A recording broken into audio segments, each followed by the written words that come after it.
আসসালামু আলাইকুম, কেমন আছেন সবাই? আশা করি ভালো। আজকে আমি কলিজা ঠান্ডা করার মতো একটি মজাদার একটি পুডিং তৈরি করে দেখাবো। সেটা হচ্ছে ডাবের পুডিং। এই গরমে কিন্তু এটা আপনার মন প্রাণ ঠান্ডা করে দিবে। যাকেই আপনি খাওয়াবেন সেই কিন্তু খুশি হয়ে যাবে।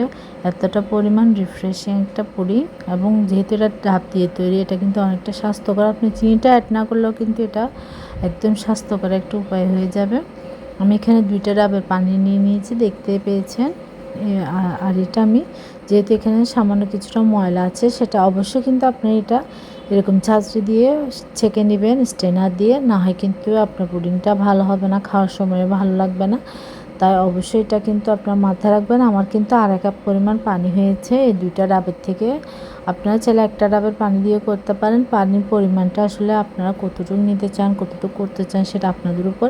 আর ডাবের পানিটা যেহেতু মিষ্টি কম ছিল, যার জন্য আমি এখানে 1/4 কাপের থেকেও কম চিনি অ্যাড করেছি। এটা আপনাদের মিষ্টির স্বাদ অনুযায়ী আপনারা করবেন।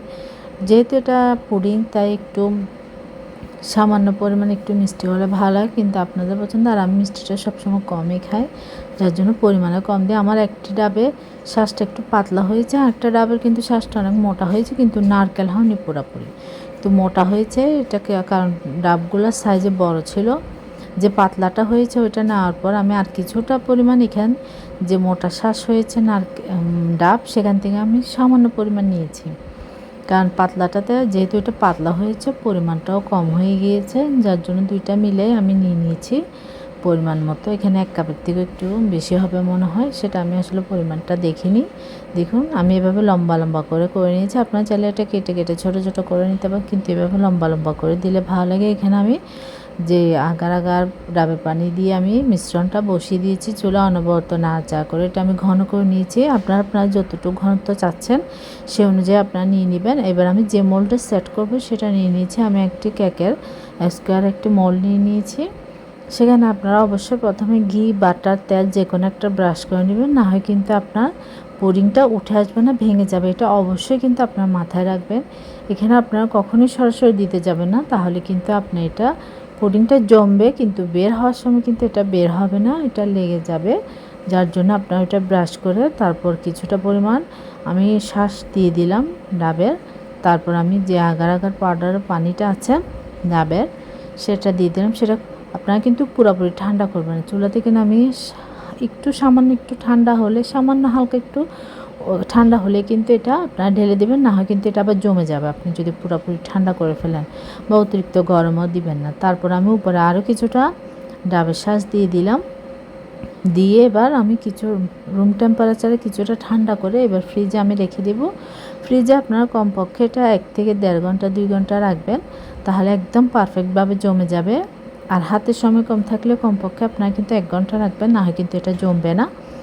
আর সময় থাকলে আপনার 2-3 ঘন্টা রাখলে খুব সুন্দরভাবে সেট হয়ে যায়। দেখতে পাচ্ছেন মাশাআল্লাহ কতটা সুন্দরভাবে সেট হয়ে গিয়েছে, একদম সুন্দরভাবে হয়ে গিয়েছে। এবার ছুরি দিয়ে আমি চারপাশটা একটু আলগা করে নিচ্ছি, না হয় এটা বের হওয়ার সময় কিন্তু আবার ভেঙে যেতে পারে, যেহেতু এটা চারপাশটা একদম লেগে গিয়েছে। এটা অবশ্যই মাথায় রাখবেন, সরাসরি ঢালতে যাবেন না, বের করার সাথে সাথেই এটা আপনারা হালকা করে একটু ছুরি দিয়ে হালকা করে নেবেন। এরপরে আপনারা এটা আলতোভাবে ঢেলে নেবেন, না হয় কিন্তু ভেঙে যাবে।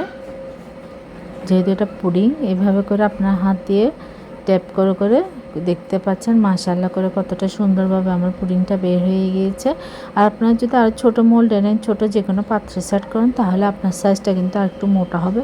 সাইজটা আসলে ম্যাটার না, টেস্ট এবং কতটুকু জমেছে সেটা হচ্ছে মেন। পারফেক্টভাবে হয়েছে কি না, এটা কিন্তু আমার মাশাআল্লাহ পারফেক্টভাবে হয়েছে। খেতে কিন্তু অসাধারণ হয়েছে, ট্রাস্ট মি। একবার হলো আমার রেসিপিটা ফলো করে এই ডাবের পুডিংটা এই গরমে তৈরি করবেন, যাকে খাবেন সেই কিন্তু মন প্রাণ খুশি হয়ে যাবে। এতটাই টেস্টি এবং এতটা রিফ্রেশিং, দেখতে পাচ্ছেন মাশাআল্লাহ করে কিন্তু কতটা সুন্দরভাবে জমে গিয়েছে। এটা আমি যদি আরেকটু, আমার হাতে সময় কম, যার জন্য আমি এটা কিন্তু একটু তাড়াতাড়ি বের করেছি। আর এটা যদি আমি আরেকটু রাখতাম তাহলে আরও সুন্দরভাবে জমে যেত। দেখুন সাইজগুলো কতটা সুন্দর হয়েছে। খেতে প্রতিটা কামড়ে কামড়ে কিন্তু নারকেল পড়ছে, ডাবের শ্বাস পড়ছে, এতটাই টেস্টি লাগছে। আশা করছি আপনাদের ভালো লাগবে। ভালো লাগলে আমার রেসিপিটা অবশ্যই ট্রাই করবেন। আল্লাহ হাফিজ।